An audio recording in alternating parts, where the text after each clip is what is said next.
So I guess it was convenient for you to turn your back on the woman who held your spine. Woman, you were brought forth from my side, created to support me like the gravity-stricken moon does the breath of nightfall. But when fear clawed its way into my heart, when he called my name in the garden, you shrank and hid your shameful body. Where were you when the Prince of Night found its way into your star?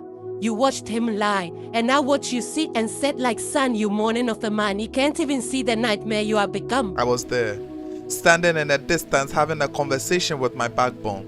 I wanted to stop you, but you let that evil reptile with eyes slow dancing with deceit and tongue swift as breeze woo you dumb to think that we could be wise as the gods who taught the galaxies into existence. Adam, I thought he was my friend.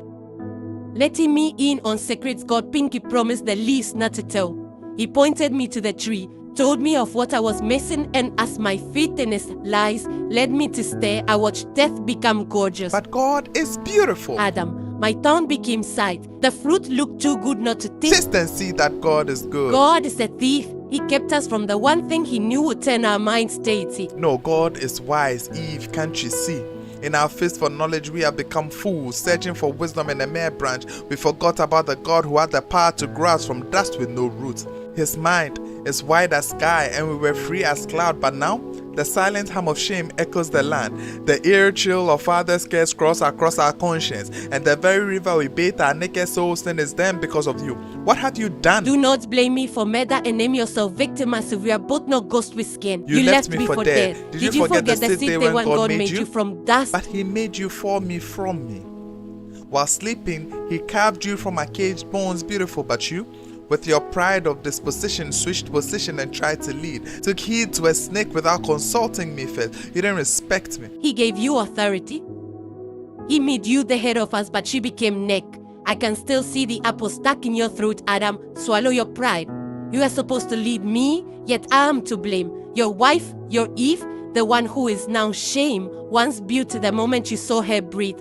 Maybe I should noose the ribbon around my neck.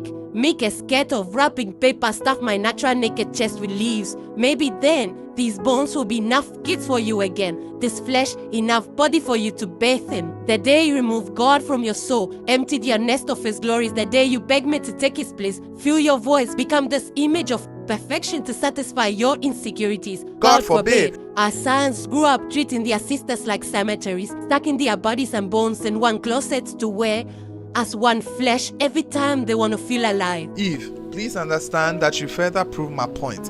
That prideful organ brewing beneath your breast beats with no submission for your husband. And for this, your future daughters will not be quite gentle, but some will be as loud as the nagging crows scavenging their dead earlobes for men. Their bodies, sculpted for God's glory, will become lowest, enticing our sons to sin, and they will. These women, your offsprings, will hand over their souls to men who are not their God. They will kneel for value at the altar of man's approval, but that worship will not make them whole nor holy. Do you see what you've done? You've made this about you by blaming me. We are both sin, wrapped in flesh, both broken creation, stained glass windows with no shine, no sun, no light. We are both dark, imperfect, lost, we are fallen. Wife, I'm sorry. But have you any idea how shameful my insides scream for not protecting the only woman I've ever known and loved from the sting of death? I feel like a lonely grave, wallowing in a walking coffin of a body, waiting for a voice louder than my fears to resurrect the scared corpse of a man I buried 6 feet under guilt.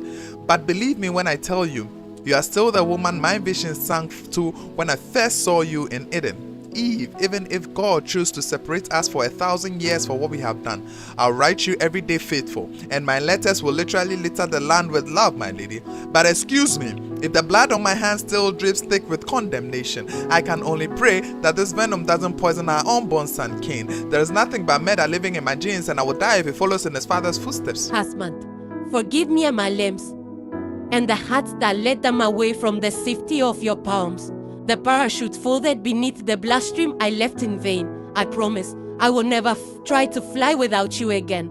Your word is wind, and I would be fooled to disrespect the tornado I was created to love. You mentioned our son, but remember our God. Remember what he told devil as he cast serpent. He spoke of my womb, and from it a seed will come. The devil will strike his heel, but our seed will crush his head. Yes, we are dying, but one day we may rise from the dead. We are not hopeless. Mercy has its sights set on us sinners, and its source is our God. He will rescue us out of the sea of sin, like hands beneath the drowning soul. A rainbow before the lightning bolts spark, he reigns. When the clouds break their shell, our God will appear and show us his yoke is easy. A light too mighty for anything pitch black to trap our backs back behind that cage we crave. The way of escape is near. If we wait with hope, nailed to our faith, the truth, cross-stitched to our burdened bodies, the light stretching like the arms of the horizon, rising for all to see. The sun still lives. Eve, forgive me. Adam, forgive me. God, we tried to be our own God. Please forgive us.